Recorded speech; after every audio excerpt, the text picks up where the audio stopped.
Welcome everybody back to RPO. For those of you that might be new here, RPO stands for raw, precise, and objective, and it is my opportunity to talk about whatever I want to talk about when it comes to football. And so for this episode, I actually forgot my win cover, so I'm standing a little awkwardly, so hopefully the sound isn't too bad. However, what I wanted to talk about is my top 12 teams. So I know everybody's releasing their top 25, and I know everybody has this vast list of all these teams and all these things, but I'm going to be honest with you. I think that's a waste of time, and it really doesn't mean anything. All we really care about is who is going to be in the playoffs. All we really care about is what it's going to look like at the end of the season. And so I decided to make my top 12 list on who I think is going to be in the playoffs as of right now. This is week 4. A lot of football still has to be played. There are a lot of teams that are going to play each other. And right now, my list is just based on the 12 teams that I have enjoyed watching and the teams that I have liked to see. There's a couple of things I want to call out here before I reveal some of the things that I have to reveal. First of all, I made my list based on my eye test, based on what I'm seeing when I'm watching these football games. Because if I use statistics and if I dug into the data, my opinion of some of these teams would be a little different because the competition that some of them are playing are not very good, but we don't know that yet because it's only week 4. So for me, when I was making my decision, I was basing it off the 12 teams that I think based off what I'm seeing. And so that is how I have created this list. I am going to give you the teams that I think would be on the bubble of being in the playoffs. And then I'm going to give you my 12 teams that I think will be in the playoffs. And then I'm going to tell you the teams that I think are going to win their conference as it stands right now in week 4. And yes, before you ask, I will do this again in week 8 so that I can keep this going and kind of see what I think and see how I feel and see how my opinions adjust themselves. I also think right now, some of these teams that are going to be on my list, I don't think that they're as good as I'm going to rank them today, but hey, it's week 4. Everybody else can just make up things, so why can't I? So let me get into my honorable mentions that did not make my top 12, but I want to talk about them, and you'll see why here in a second. One of the things I've learned about college football is with more information, I will 100% change my mind. However, right now, I am trusting my eye test. I am trusting the coaches that I trust, and I'm just going by what I think because I think sometimes we forget to think the things that we think because we lean into what somebody else is thinking. I've watched enough football games that I trust myself. I have watched enough to know that I am trying to figure out certain things for myself. So that is what this list is. So before I get started, let me just tell you the 3 teams that didn't make it that I was thinking about making it. The first team is Iowa State. Iowa State is going to have a chance to be in the top 12 as the season goes on. I think Iowa State looks very good. So this isn't a knock on Iowa State per se. I just happen to think that there's another team that looks better. And as of right now, I don't see more than one team from the Big 12 getting in. That's just my personal opinion. I could be wrong, but it's week 4. So Iowa State is my first team that's outside of the bubble. The second team that is outside of the bubble for me right now is Indiana. Indiana had a great win over Illinois. I personally think Indiana might have one of the best quarterbacks right now that's playing. I think he's playing fantastic. I think he looks good. And so, however, I'm not ready to move them into the top 12 yet. And so Indiana is sitting on the outside of my top 12. And the other thing that is going to surprise a lot of you is going to be my Texas Longhorns. Hook 'em, by the way. I don't have my Texas Longhorns right now in the top 12, mainly because of lack of consistency. I need to see some consistency from Arch Manning. Until I see consistency from Arch Manning, I will not consistently put them in the top 12. Absolutely not. I haven't seen enough to put them in the top 12. Do I think they have top 12 talent? Absolutely. Do I expect them to change my mind and to make me eat my words? Absolutely. But right now, based on the inconsistency of Arch Manning, I can absolutely not put this team in the top 12. So my honorable mention goes Iowa State, the University of Texas, and Indiana. That is where I stand right now. Having said that, let me get into the 4 teams that I think are going to win their divisions this year. And let me tell you what I think about them, and then I'll get into my rankings. I don't know what I said before, but that's kind of where I'm at right now. As of today, there are 4 teams that I have winning their conferences. I will be honest and say I haven't watched a lot of the other schools, so I don't know who the 5th team is going to be. So I just gave them a spot, obviously, because they get a spot. However, the other 4 teams I think that are going to win their division, I have Texas Tech. I think Texas Tech right now looks very good, and I was very impressed over their win against Utah. So shout out to Texas Tech. They're doing what they're supposed to do. They're doing what the money has bought them to do. So congratulations to them on that. The other team I think for the SEC is I'm going with Georgia. Until somebody makes me feel like Georgia is going to be knocked off, I'm going to continue to pick them for the SEC. I trust Kirby Smart. At the end of the day, that's what this comes down to. I trust Kirby. He has given me no reason to not trust him. And so I'm picking right now Georgia to win the SEC. The other school I'm picking is Miami to win the ACC. Miami should win the ACC. Miami also might run into a big conference problem, and I will explain that here in a minute. But I'm picking Miami to win the ACC as of right now, and that's just what it is. And then the other team that I'm picking is Oregon. So my top 4 teams is going to be Big Ten is going to go to Oregon, ACC is going to go to Miami, the Big 12 right now is going to Texas Tech, and the SEC is going to Georgia. That's just where I'm at right now for a multitude of reasons. One of those reasons being because right now, from what I'm seeing and how schedules are looking, those are the teams that I think should win their conferences. Will they win their conferences? I don't know, because there's a couple of things here that are going to get very tricky. And so let me just get into my 12 teams. I am going to list these teams by ranking because, as you all should know, now this season, once it is decided who is going to be in the playoffs, in the 12-team playoffs, the committee is going to reseat all the teams. And so I have taken it upon myself to reseat the teams. So what you're going to see here when I go off screen is going to be the teams in the order that I believe they should be there. And I'll give a couple of reasons as to why I think that they should be there. So the first team is just the automatic bid school. I'm sorry, I don't think anybody that is not coming from a Power 4 should be in the top 11. I think you give them that 12th spot and we all move on and we just live our best lives. After that, I have Texas A&M in the SEC. And to be honest with you, I don't know what I think about A&M right now. I think their defense could be suspect. I'm not really sure, but I have them here. And then I have LSU. I think LSU had a really great win over Clemson, but I don't know if I still hold that win in the same regard. And then they beat Florida, and Florida, I mean, we all saw them. 5 interceptions. Like, was that LSU? Was that Florida? I don't really know. So I have them here at 10.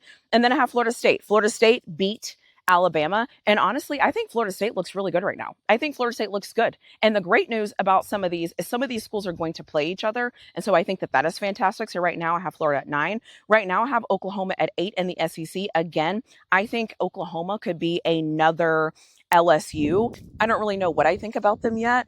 I'll just leave them there. And then I have Texas Tech at 7 because I think they look like a 7th ranked team. Now, everybody needs to remember, this is week 4. This is my week 4 analysis based on what I have seen in week 4, based on my eye test and based on what I trust. So just take a deep breath. The next team I have is Penn State, mainly because Penn State hasn't done anything that makes me think that they should move up any higher. However, I have them at a solid 6 right now, and that's just where I'm staying. The next team I have is Georgia Tech. I think Georgia Tech looks very good, and I think defending that Georgia Tech offense is going to be a struggle. And so if that Georgia Tech defense can get some stops, I think it's going to be really hard to stop that Georgia Tech offense. And I'm going to be honest with you, a lot of the teams that I have in the top 12 right now are not really doing a great job at stopping the run. So there's that. And then the next team I have is Ohio State. Again, Ohio State also hasn't really played anybody. They beat a Texas team 14-7. Texas had a chance to win that game. However, Texas isn't even on my list right now. So I don't really know how much that win matters. And then number 3, I have Georgia. I already said I trust them. They find ways to win football games. And I cannot deny that they have found ways to win football games. I will say, Georgia's defense, I'm not sure what I'm going to get, but the fact that I saw them score a lot of points against Tennessee was interesting because that's not usually what they do. But hey, they did it. And so I am going to give Kirby Smart that respect because I do respect him. I think he's a great coach and I think he's doing a great job with this Georgia team. So they are my number 3. And then I have Miami at number 2. And it's a little tricky because Miami played a Notre Dame team and they beat them off of a field goal, but then that same Notre Dame team ended up losing to Texas A&M at home. And then number 1, I have Oregon because I think that they're the number 1 team in the country right now. They look good. They look solid. When I watch them play, I don't see any holes. I don't see any deficiencies. And so right now I'm going with Oregon at number 1, and that's just where I'm going to stay.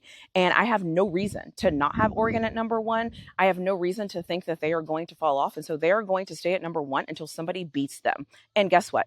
Penn State has an opportunity this weekend to beat them, but right now they are a solid number 1 in my mind. I have my trusted iPad here because there might be a problem. I think the Big 12 and the ACC are going to have a problem having bigger conferences, and let me explain why.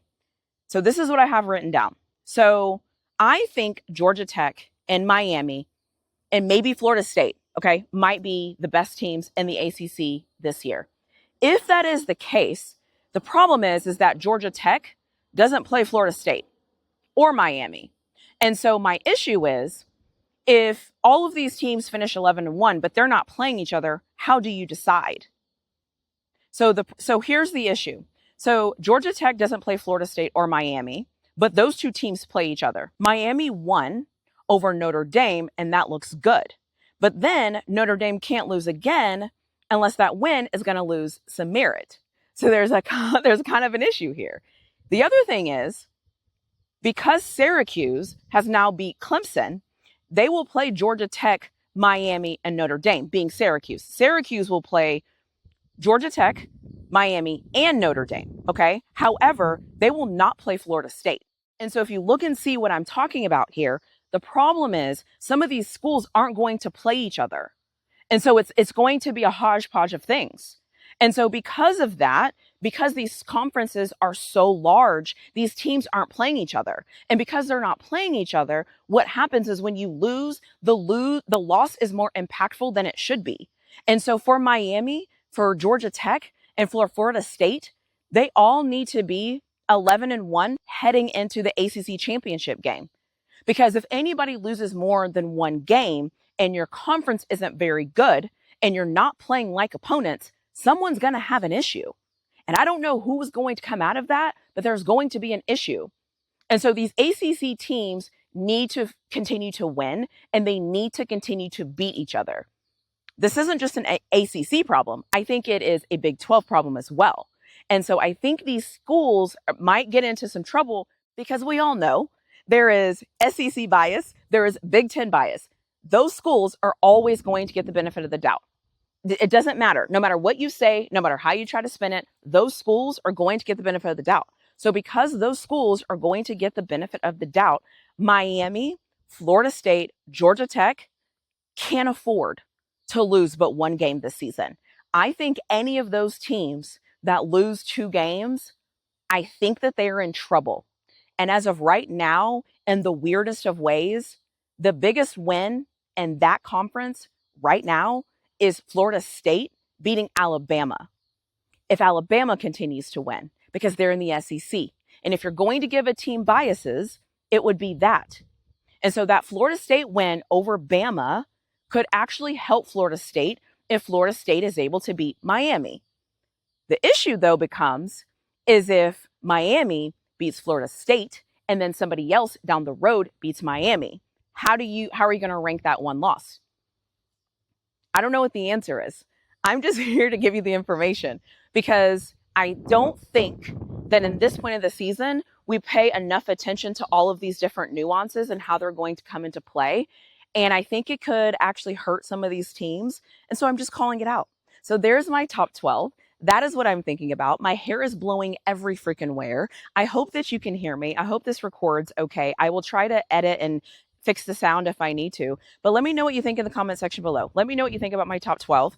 Let me know what you think about the teams that I have making the playoffs. Let me know, top 12 and the teams making the playoffs is the same thing. Let me know what you think about my teams that I have winning the conferences as of right now. And let me know what you think about me leaving out my Texas Longhorns. Listen, I'm an honest fan.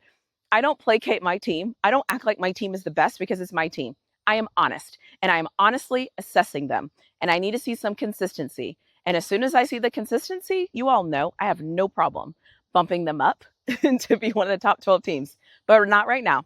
I need Arch to play better. I also want to call out, if you haven't watched any of my other RPO videos, this is the chance to watch them because I talked about these two large conferences already, and it is showing its ugly head. If you pay attention and you look at these schedules, it is rearing its ugly head right now, and it is popping up. And so something that we need to be aware of because the committee does care. The committee likes losses sometimes, if it's a good loss, more than they like wins. So something to keep an eye out on. Let me know what you think in the comment section below, and I'll see you in my next video.